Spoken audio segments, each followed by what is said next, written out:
ئێمە گەر تەماشا بکەن یەکێک لەو فۆتوانەی کە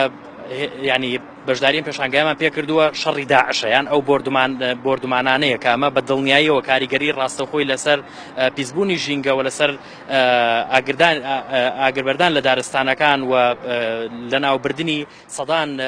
هێلانی باڵندە و مێرو و خشۆکەیە لە ناو چە دارستانەکاندا بەداخەوە لەم ڕۆ مەسەلەن ئێمە وەکو ڕێکخراوە ژینگەکان و تەنانەت دەستەی پاراستن و چاکردنی ژینگە لەم ڕۆ نەیتوانێت وا بڵێ مانگانە یاخود تەنانەت ساڵانە راپۆرتی تایبەتی لەبارەی کاریگەریەکانی شەڕی داعش و ئەو بۆمبارانکردنی ناوچە سنووریەکان هەبێ کە چ جۆرە کاریگەریەکی خراپی لەسەر باشووری کوردستانە بۆ توانیومانە تەنیا لە ماوەی 6 مانگی ڕابردووە